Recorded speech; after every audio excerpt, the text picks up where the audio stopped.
دوم سپتامبر پرزیدنت جمهوری تاجیکستان پیشوای ملت محترم امامعلی رحمان در شهر پکین با رئیس جمهوری مردمی چین محترم سی جینپین ملاقات نمودند. در واخوری مجموعه مسائل همکاری دوجانبه و بسیار جانبه تاجیکستان و چین از جمله رابطه ها در چهارچوب سازمان های بین المللی و منطقوی با توجه زیاد بر روزنامه سازمان همکاری شانگهای بررسی شد. پرزیدنت کشور ما محترم امامعلی رحمان تاکید داشتند که ما سهم شایسته شما را جناب سی جینپین در توسعه همکاری گوناگون جنبه کشورهایمان بلند ارزیابی می‌نماییم. تاکید گردید که با وجود شرایط مرکب گیوسیاسی سازمان همکاری شانگهای در تامین امن و ثبات و گسترش رابطه‌های سودمند بین دولتی سهم خود را می‌گذارد.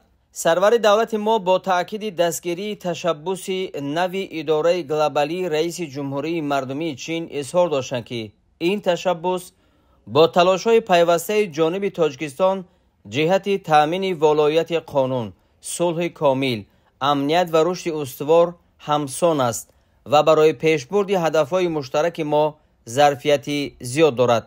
جانب‌ها از تکمیل ابزارهای همکاری در قالب آسیای مرکزی چین اظهار قناعتمندی نمودند.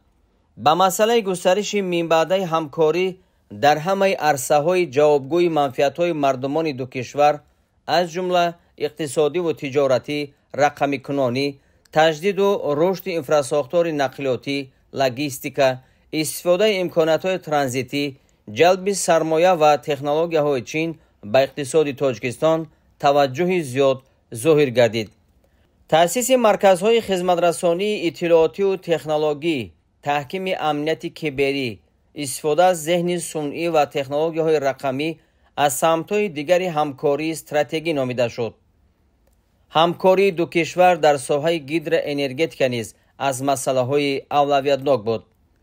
توسعه همکاری بین منطقوی جوابگوی منفعت‌های مشترک ارزیابی گردید.